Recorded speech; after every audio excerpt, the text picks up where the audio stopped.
गणना प्रकरण 35. लिव्यांची शहरे. परमेश्वर मोवाबाच्या मैदानात यरीहो समोर यार्देन तीरी मोशेला म्हणाला, इस्रायल लोकांना अशी आज्ञा कर की तुम्ही आपल्या ताब्यात मिळणाऱ्या वतनातून लेव्यांना राहण्यासाठी नगरे द्यावी आणि त्या नगरांच्या आसपासची शिवारेही त्यांना द्यावी. नगरे त्यांच्या वस्तीसाठी असावी आणि शिवारे गाई बैल व शेरडे मेंढरे वगैरे त्यांच्या सर्व जनावरांसाठी असावी. लेव्यांना जी शिवारे द्याल ती नगराच्या तटाबाहेर 1000 हात सभोवार असावी आणि नगराच्या बाहेर पूर्व बाजूस 2000 हात, दक्षिण बाजूस 2000 हात, पश्चिम बाजूस 2000 हात आणि उत्तर बाजूस 2000 हात मोजावे आणि नगर मध्ये असावे. हेच त्यांच्या नगरांचे शिवार असावे. लेव्यांना जी नगरे तुम्ही द्याल त्यापैकी 6 शरणपुरे असावी. मनुष्यवध करणाऱ्यांना तेथे पळून जाऊ द्यावे. त्या 6 खेरीज आणखी 42 नगरे त्यांना द्यावी. अशी एकंदर 48 नगरे व त्यांची शिवारे लेव्यांना द्यावी. इस्रायल लोकांच्या वतनातून जी नगरे लेव्यांना द्यावयाची ती मोठ्या वतनातून अधिक व लहान वतनातून कमी अशी द्यावी. प्रत्येक वंशाने आपापल्या वतनाच्या मानाने लेव्यांना नगरे द्यावी. शरणपुरे. अनुवाद प्रकरण 19 पदे 1 ते 13. यहोशवा प्रकरण 20 पदे 1 ते 9.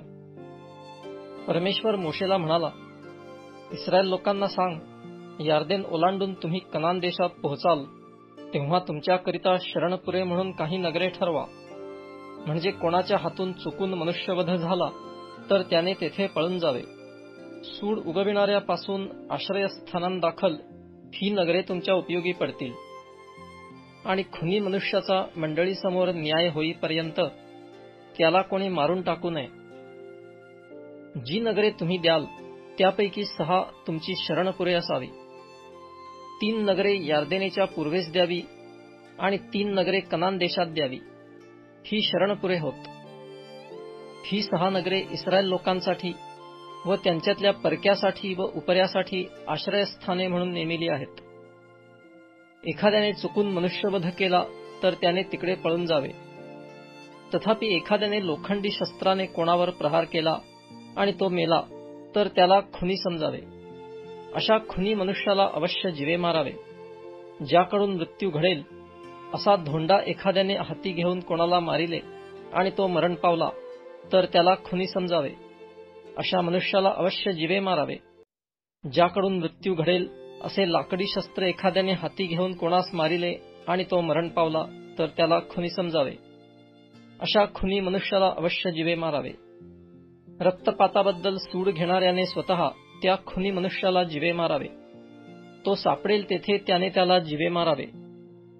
कोणी एखाद्याला द्वेषबुद्धीने ढकलून दिले किंवा टपून बसून त्याला काही फेकून मारिले आणि त्यामुळे तो मेला, अथवा कोणी वैरभावाने त्याला ठोसा मारल्यामुळे तो मेला, तर मारणाऱ्याला अवश्य जिवे मारावे. तो खुनी होय. रक्तपाताबद्दल सूड घेणाऱ्याने खुनी सापडेल तेथे त्याला जिवे मारावे. तथापि कोणी वैरभावाने नव्हे पण अचानक एखाद्याला ढकलिले किंवा टपून न बसता त्याच्यावर एखादे शस्त्र फेकले किंवा ज्याकडून मृत्यू घडेल असा धोंडा हाती घेऊन नकळत कोणावर फेकला आणि त्यामुळे तो मेला आणि तो त्याचा शत्रू नसला अथवा त्याने त्याची हानी करू पाहिली नसली, तर मंडळीने मारणाऱ्याचा आणि रक्तपाताबद्दल सूड घेणाऱ्याचा न्याय ह्या नियमांनुसार करावा. मग मनुष्यवध करणाऱ्या त्या मनुष्याला रक्तपाताबद्दल सूड घेणाऱ्याच्या हातून सोडवून ज्या शरणपुरात तो पळून गेला होता तेथे त्याला मंडळीने पुन्हा पोचते करावे. पवित्र तेलाने अभिषेक केलेला मुख्य याजक मरेपर्यंत त्या मनुष्याने तेथेच राहावे. पण मनुष्यवध करणारा ज्या शरणपुरात पळून गेला असेल त्याच्या सीमेबाहेर जर तो कधी गेला आणि रक्तपाताबद्दल सूड घेणाऱ्याने त्या शरणपुराच्या सीमेबाहेर त्याला गाठले आणि रक्तपाताबद्दल सूड घेणाऱ्याने त्याला जिवे मारिले, तर त्या रक्तपाताचा दोष त्याला लागावयाचा नाही. कारण मुख्य याजक मरेपर्यंत त्या मनुष्यवध करणाऱ्याने शरणपुरातच राहावयाचे होते. पण मुख्य याजक मेल्यावर पाहिजे तर त्याने आपल्या वतनात परत जावे. साक्षीदार आणि प्राणाबद्दल खंडणी ह्याविषयी नियम. तुमच्या पिढ्यानपिढ्यासाठी तुमच्या सर्व वस्तीच्या ठिकाणी ह्या गोष्टी तुमच्या न्यायाचे विधी म्हणून नेमिलेल्या आहेत. कोणी एखाद्या मनुष्याचा खून केला तर साक्षीदारांच्या साक्षीवरून त्या खून करणाऱ्याला जीवे मारावे, पण एकाच साक्षीदाराच्या साक्षीवरून कोणाला जीवे मारू नये. मनुष्यवध करणारा देहांत शासनास पात्र ठरला तर त्याच्या प्राणाबद्दल खंडणी घेऊन त्याला सोडून देऊ नये, पण त्याला अवश्य जीवे मारावे. त्याचप्रमाणे शरणपुरात पळून गेलेल्या मनुष्याबद्दल काही खंडणी घेऊन त्याला याजक मरण्यापूर्वी आपल्या वतनात राहण्यास परत जाऊ देऊ नये. ज्या देशात तुम्ही राहाल तो भ्रष्ट करू नका, कारण खुनाने देश भ्रष्ट होतो आणि रक्तपात करणाऱ्या मनुष्याचा रक्तपात केल्याशिवाय देशाबद्दल म्हणजे त्या देशात झालेल्या रक्तपाताबद्दल प्रायश्चित्त होऊ शकत नाही.